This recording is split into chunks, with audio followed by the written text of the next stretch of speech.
Hello Malaysia, hello. Baru-baru ni kita lihat macam mana pasukan Vietnam membelasah pasukan Indonesia. Semasa perlawanan Piala AFC 2026, pasukan Indonesia telah menghina pasukan Vietnam. Tetapi malangnya pasukan Vietnam telah membuktikan bahawa pemain Indonesia tidak boleh bermain bola dan juga sangat lemah. Selepas menjaringkan gol pertama, banyak pemain Vietnam merasakan bahawa pemain Indonesia ni sangat lemah. Vietnam hanya menghantar pasukan tim B untuk berlawan dengan Indonesia. Ini kerana pasukan asal tim A telah direhatkan untuk bertemu Malaysia ataupun Thailand. Jika kita menikmati perlawanan di antara Vietnam dan juga Indonesia sangat membosankan. Bukan saja Indonesia tidak mampu bermain bola, Indonesia juga bermain seperti anak-anak.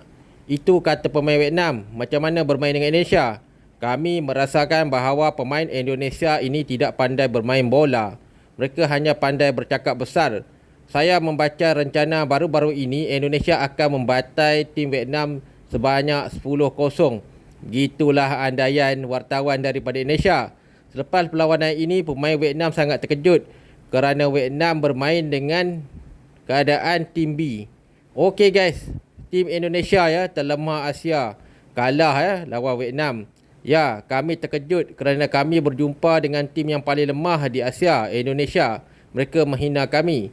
Okey guys, kalau kita lihat liga-liga Indonesia mereka masih menggunakan pemain-pemain import Ini adalah pemain asal Indonesia. Malangnya pemain asal ini tidak dapat bermain kerana Indonesia memandang rendah bangsanya sendiri. Selepas pertemuan antara Vietnam dan juga Indonesia semalam, kita boleh katakan Malaysia dan Thailand mungkin dapat mengalahkan Indonesia dengan jurang yang lebih besar. Okey, Liga Indonesia sekarang ni adalah liga yang paling lemah di Asia. Liga mereka tak pernah capai kejuaraan Asia Tenggara dan juga mencapai kejuaraan dunia Asia. Jika kita lihat pasukan Indonesia bermain seperti keanak-anakan.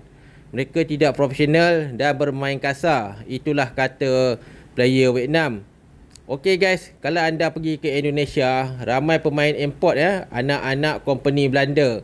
Indonesia tidak mengguna pakai player tempatan kerana mereka merasakan bahawa player tempatan ini ataupun bangsa mereka ini tidak kuat. Jika kita lihat negara Indonesia mempunyai negara yang besar, mempunyai rakyat yang ramai, Indonesia masih mengimport anak-anak Belanda ataupun anak-anak company. Memalukan kata Vietnam. Cakap besar. Okey guys, Vietnam sudah move on dan membuktikan bahawa pemain Indonesia paling teruk di Asia. Selain tidak reti bermain bola, pasukan Indonesia juga mencederakan beberapa orang pemain daripada Vietnam. Pemain asal Indonesia memang tak bagus, kata player Vietnam. Mereka bermain kasar dan mengugut-ngugut kami untuk menyerang jurulatih. Begitulah ancaman pemain Indonesia selepas kalah. Jika kita lihat Liga Indonesia kebanyakan player tidak tahu bermain bola sebab Indonesia IQ-nya rendah. Jika anda pergi ke Indonesia, anda jangan takut kerana memang negara mereka tiada bakat. Okey, Vietnam telah berkata bahawa tim Indonesia kelasnya rendah dan sangat berbeza dengan kelas kami. Kami hanya menurunkan pasukan kelas B. Vietnam juga kata bahawa pemain Indonesia suka bercakap besar bahawa mereka lah juara dunia. Begitulah penipuan Indonesia. Ramai penyokong Indonesia terkejut Okey, selain kalah, tim Indonesia juga tiada ranking, kata Vietnam. Semasa anda berlawan dengan Indonesia, mereka akan bermain kasar dan akan menakut-nakutkan anda. Jika kita lihat, budaya permainan bola sepak Indonesia ni berlaku kerana negara Indonesia tidak mahu rakyatnya bermain bola. Ramai rakyat Indonesia yang mahu bermain bola tapi tidak dipilih untuk mewakili daerah mereka. Jika kita lihat di sini, main bola pun tak tahu. Lepas tu kampung-kampung player dekat Indo ni juga tidak tahu undang-undang bola sepak. Kalau yang dapat wakil negara pun antaranya yang paling kasar lah. Okey guys, pada masa depan naturalisasi Indonesia mungkin akan mengimport pemain daripada Eropah untuk membeli bagusan Indonesia.